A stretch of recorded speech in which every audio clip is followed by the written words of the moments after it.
back to Ladies Can We Talk with Debbie Georgatos on 660 AM The Answer. Well, hello there, and welcome back to Ladies Can We Talk. I'm sorry to talk over our friend Krista Branch, who's singing We Love. But we have on the line, I believe, Senator Bob Hall. Hello, sir. Well, good evening, Debbie. So thank you so much for having me on again. Senator Hall, thank you for being on. And, you know, we have a couple times had you here in the studio, and it's much more fun when you're here. But we're doing this over the phone because you've been out and about checking on the damage from the tornadoes in Texas yesterday. And I thought you might want to just tell our listeners, how's everything look out there? Well, it looks pretty bad, Debbie, for the folks who were involved. I guess the only good thing you can say about a tornado compared to a hurricane is that the damage is not nearly as widespread. But for those that were hurt by it, it's just devastating. I was in both Rowlett, Sunnyvale, Rowlett, and Garland today, and it's just hard to imagine. And so thankful that there were so few deaths. And so many people seriously injured, with the number of houses that were absolutely totally destroyed, and the motor homes and mobile homes in the mobile home park and apartment place. It's just amazing that people got out of those alive. But thank God they did. And I can't say enough good things about our first responders in the area. They have done a fantastic job of keeping order, keeping things going, and taking the action that they need to take. The city managers, the chiefs of police, the mayors, all the police departments working together in unison, and the state coming on board so quickly to provide personnel of the right type at the right time. I tell you that I really was pleased with what I saw with the action of the folks out there trying to take care of those that needed them when they need them. Thank you for that, Senator Hall. And I told our listeners, you know, people listening in North Texas or anywhere around the country, this was a major tornado damage. Several tornadoes touched down in North Texas the day after Christmas, and a lot of damage. And the only thing you kind of alluded to it, Senator Hall, but the only thing, tiniest of silver linings, is you again are reminded of the goodness and greatness of American people. They just jump up to try to help. And I love what it says about our country. But turning to what I told you I wanted to talk with you about tonight, I understand that you visited over this past week a camp. It's in Texas and in or near Rockwall. That is a camp for people who've crossed the border crossers who are minors and without families. And so this camp is being called a migrant camp from people from Central America. And, you know, we have been watching this border crossing mess over the last several years, and people feel concerned about it. Just tell, to start with, why are kids or these people at this particular camp now? Well, it's my understanding of what they told us, and I got to tell you, from what I observed after some of the things they told us, I am not sure that I have a whole lot of confidence that the people who work for the federal government ever even tell the truth or the whole truth when they're talking. It seems to have become a culture with those who work for the federal government that they just have to be deceptive when they talk to people. It was my understanding that these young adults, and they try to lead you to believe that they're children. Well, when I think of children, I think of kids that be on bicycles or in cribs, or running around in diapers, or maybe a little bit older than that. What I observed there, I didn't see anybody that I thought was under 15 years old. They later, after questioning, they said, well, they're 12 to 17. What I saw were definitely full-grown, well-fed, good shape young males that I would say, mostly, I would say at least 16 or 17, few 15, 14, and a few girls, but mostly males out of the population that was there. And I guess they say they're refugees, but they didn't look like they had gone without food or care for a long period of time. And then they told us that they were in the system, that these were were refugees who were coming to join family members that were here in the United States, and they were in the process of finding those family members, and that the time had expired wherever they were before, and so they were now in this facility, but because of state law, they could only stay there for 21 days, and then they would move on. And when we asked about, well, where would they go, they really couldn't tell us. They weren't sure what they were going to do.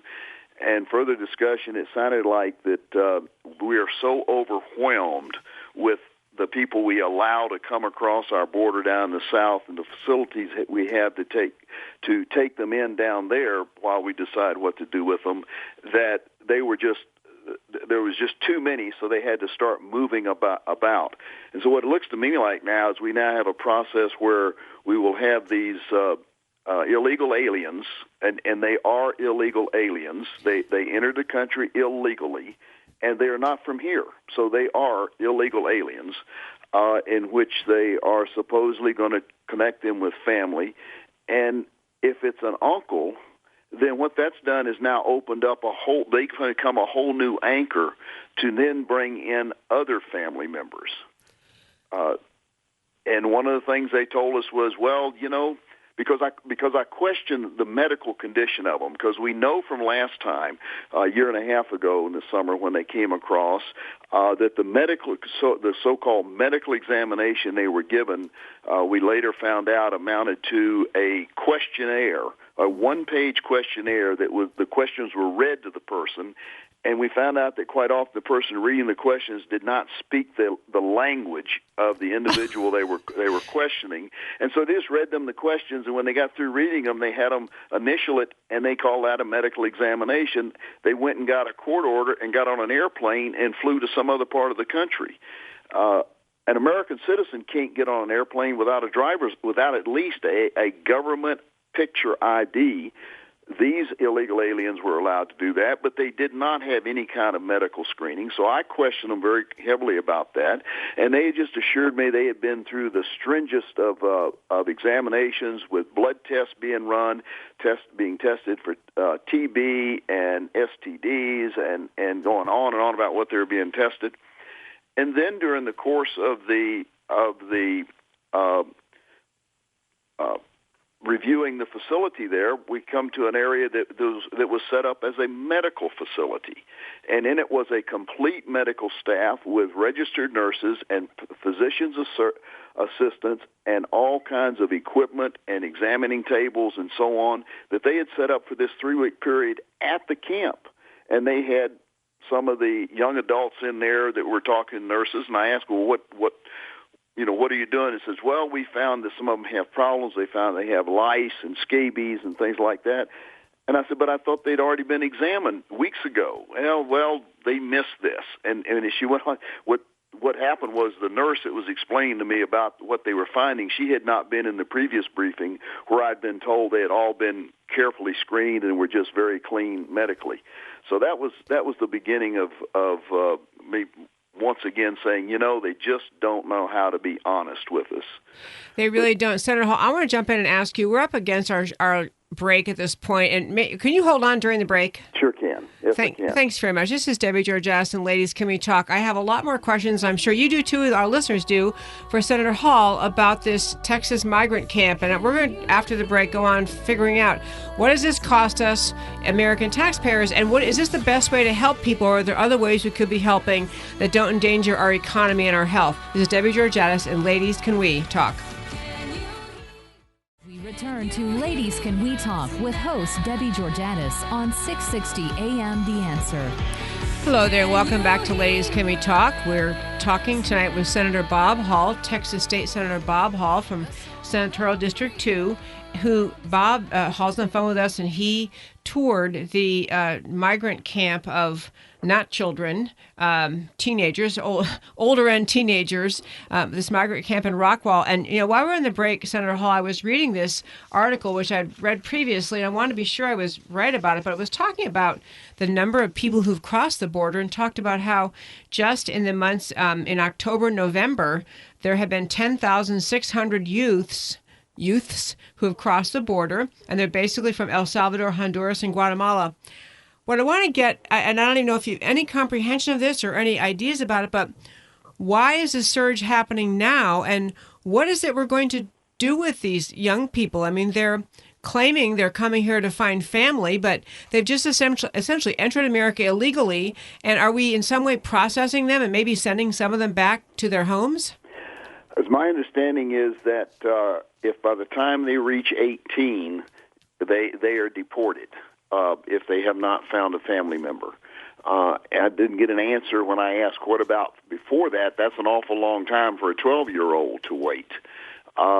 And they said, well, they're still working on what they're going to do. They didn't have an answer for that. And you know, as long as we have the porous border we have down there, and we continue to have the magnets that attract and no penalty for people to come over here to break our law and to come here and treat them with as though they're royalty. Debbie, what I saw there, the money that's being spent is just outrageous.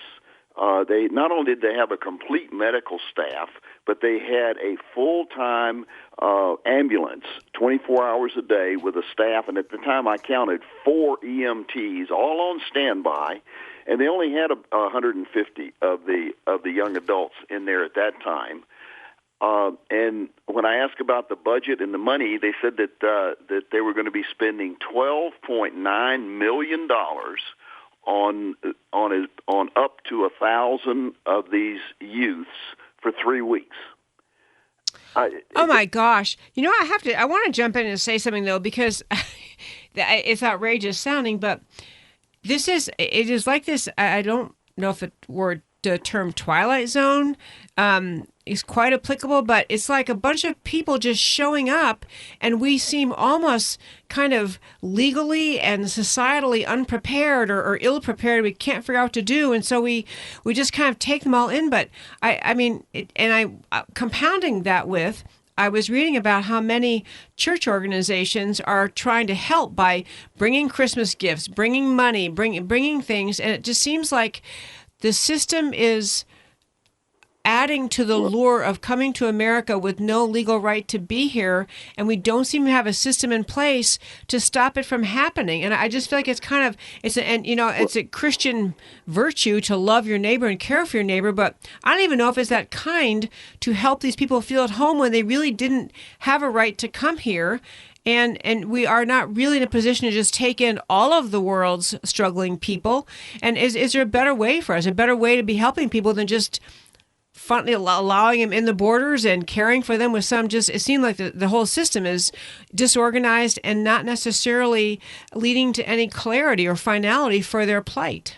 Well, it is, and it gets compounded because we have church organizations, and particularly the leader is the Catholic Church, and the church has made hundreds of millions of dollars from the federal government on this. The Baptists are right behind them, and with other church organizations, with this huge amount of money that the government offers them to run the front for the government. And then put it in terms of this is the Christian thing to do. And I really question that, because from a humanity standpoint and a Christian thing, we should be thinking about how do we take the money we have and help the most that we possibly can. And in as much as every study that I've read one just last week from Numbers USA, it points out that we spend somewhere between 12 and 500 times as much to take care of a refugee in the United States as we would if we were to take care of that refugee in or near their home nation. And so it's absurd what we're doing, and I'm afraid that it's not just the refugee thing that we're doing, but this is being pushed by the United Nations and their plan for population redistribution, which I found some documents on the internet today to answer a question that you'd had when we talked previously about where is this really coming from, and I'll send you the link to those.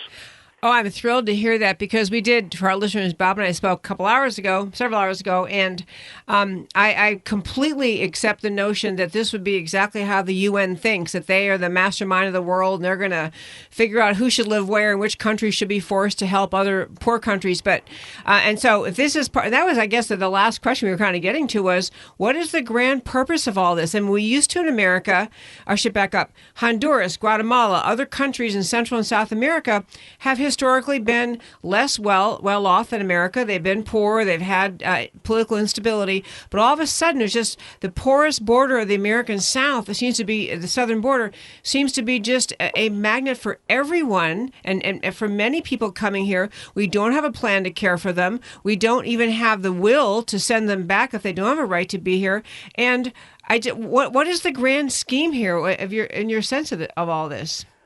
I think the grand scheme is to bring in people that are eventually going to they're coming in through the refugee program. They'll be on a path to citizenship, and their citizenship will then include registration as liberal Democratic voters. That's the ultimate plan.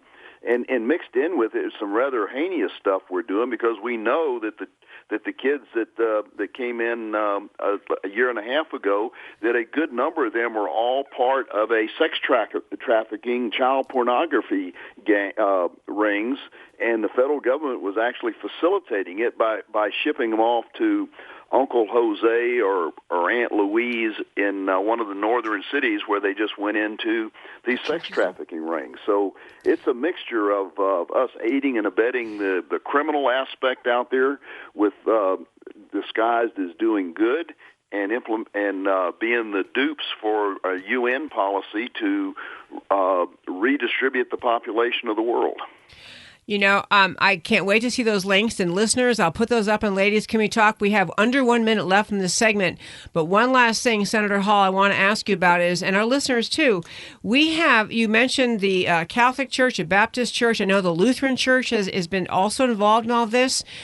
Shouldn't there be pressure by members of those churches on these organizations to say, stop supporting this? It's not charity. It's harmful to America's culture. And I don't know what other way to get them to stop doing it, because they're getting so much money from the federal government.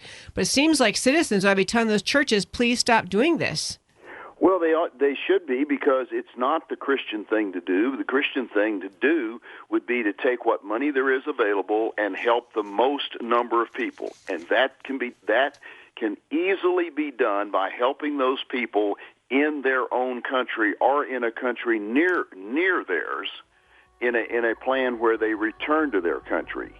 That would be the truly humanitarian and Christian way to handle this. We're speaking with Senator Bob Hall, Texas State Senator Bob Hall from Senatorial District 2, a true conservative champion, favorite of conservatives in Texas. Senator Hall, thank you for calling in. Thank you for having me, Debbie. I enjoyed it very much. Look forward to talking with you again sometime. Me too. Thanks so much. This is Debbie Georgatos, and Ladies Can We Talk. Come on back for our second hour. We have election news.